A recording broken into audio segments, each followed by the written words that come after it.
Sampal, pananakit at pangungutya ang sinapit ng dalawang babaeng estudyante sa magkahiwalay na insidente ng bullying sa Cagayan de Oro City.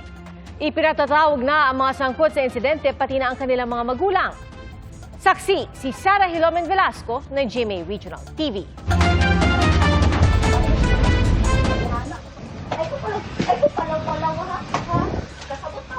Sinampal, sinabunutan, at sinabihan ng mga masasakit na salita ang isang babaeng estudyante sa Cagayan de Oro City ng kanyang kapwa estudyante.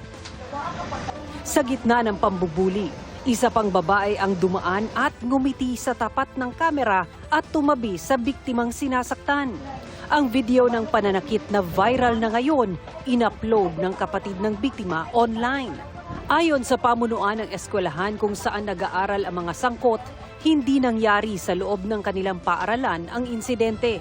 Sa CR daw iyon ng isang establisimento malapit doon. They have been given an invitation by the respective advisors and also the guidance counselor and my grievance committee chair also. Sinusubukan pang kunin ng GMA Regional TV ang pahayag ng magkabilang panig. Nangako naman ang pamunuan ng eskwelahan na titignan nila ang mga posibleng psychological intervention para sa mga estudyante. We cannot implement at one time all these programs, but we have been starting, no? Nag-start nami for the last school year, last year 2025. And we are still doing until now. Isa pang insidente ng pambubuli ang naitala sa Barangay Lapasan naman. Makikita sa video ang pagsunod ng ilang babae sa isang babaeng estudyante na nakauniforme.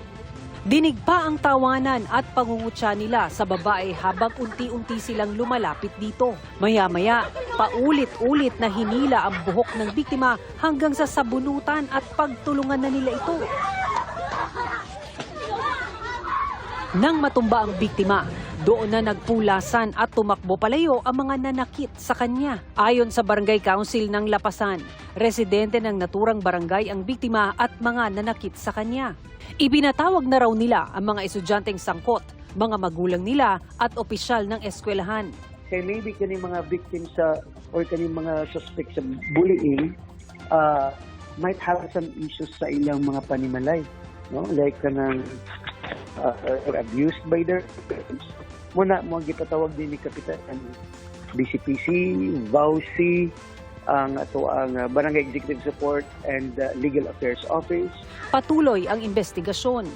Sinusubukan din namin makuhanan ng pahayag ang magkabilang panig. Para sa GMA Integrated News, ako si Sara Hilomen Velasco ng GMA Regional TV, ang inyong saksi. Mga kapuso, maging una sa saksi. Mag-subscribe sa GMA Integrated News sa YouTube para sa iba't ibang balita.